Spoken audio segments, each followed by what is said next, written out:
मालेगांव में हुए bomb blast पे जो केस हुए थे, जिन्हें एक्यूज बनाया गया था, उसमें आज निर्दोष मुक्तता कर दी गई है आरोपी की। सर, आप किसके वकील थे? मैं आरोपी नंबर 11 का वकील था, जिसका नाम है Sudhakar Chaturvedi. Sir, mobile spot पे मिले थे, आरडीएक्स स्पॉट में मिले थे, गाड़ी वहाँ पे थी। क्या कोर्ट ने इस बारे में क्या कोर्ट ने सीधा कहा है कि जो मोबाइल या गाड़ी है, जिनकी मालिकाना जिसकी मालिक है, ऐसा कोई भी प्रूफ प्रोसिक्यूशन ने नहीं लगा पाया कि किन से रिलेटेड था बोल के। सर, एनआईए इसमें फेल हुआ है। यस, एनआईए फेल हुआ है बोलने से ज्यादा एटीएस ने इसका इन्वेस्टिगेशन किया था। एनआईए ने तो बाद में इन्वेस्टिगेशन हाथ में लिया था। यूएपीए का एक्ट बताया गया कोर्ट की तरफ से कि सैंक्शंस पूरी तरह से बराबर नहीं, लीगल नहीं है। फोन टैपिंग के बारे में ऐसा कहा गया है कि उसके लिए सैंक्शंस लगते हैं, जो सरकार के सैंक्शंस लेने चाहिए थे। फोन बिना सैंक्शंस के फोन टैप किए गए थे, तो जो कि लीगली वैलिड नहीं है। सर, अभी इसमें डिटेल्स में जानकारी चाहिए कि ये जो आरोप लगे थे, दहशतवाद का आरोप लगा था एनसीपी और कांग्रेस की सरकार, उस बारे में एनसीपी कांग्रेस की सरकार थी, उन्हें सिर्फ अपना पॉलिटिकल गेन करना था, उस हिसाब से इन्होंने आरोप लगाया था। बट आगे पुरावा सब 17 साल हो चुके हैं, कोर्ट में सभी पुरावे आ चुके हैं, 325 के करीब विटनेस हो चुके हैं, और सब होने के बाद अब क्लियर हो चुका है कि इनके आगे में कोई विटनेस नहीं है, एविडेंस नहीं है, अदर देन ये पॉलिटिकल दूसरा कोई चीज नहीं है।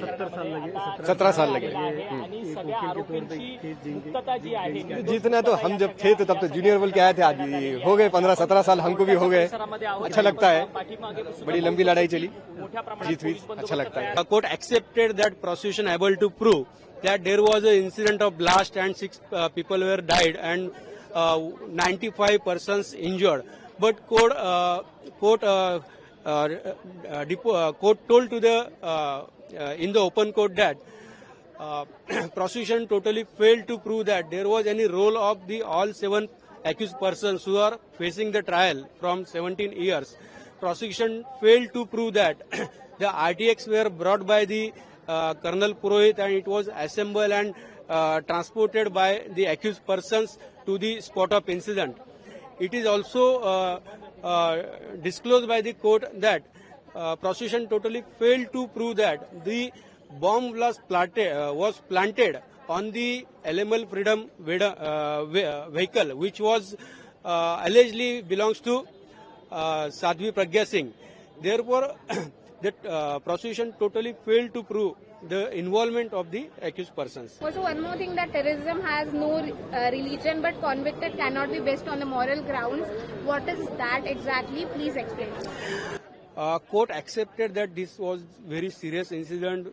Lot of people were died, and but we cannot convict the accused on the moral basis because no sufficient evidence is came before the honorable court. इस केस में कोर्ट का न्याय एकदम महत्वपूर्ण था और इसमें कहते हैं सत्य का विजय हुआ है, क्योंकि जिस तरह से कोर्ट ने पूरा थियरी आज कोर्ट में बताया कि कोर्ट माननीय स्पेशल जज, एनआईए के स्पेशल जज, उन्होंने आज पूरा कोर्ट में स्टार्टिंग से ये बताया कि पूरा फ्लैशबैक उन्होंने या थ्रोबैक उसमें डाला कि कैसे केस कोर्ट में आई थी, किस तरह से विटनेसेस थे। उन्होंने बोला था कि 230 विटनेसेस जो है किस तरह से इन्वेस्टिगेशन किए थे, कितने विटनेसेस हॉस्टाइल हो गए।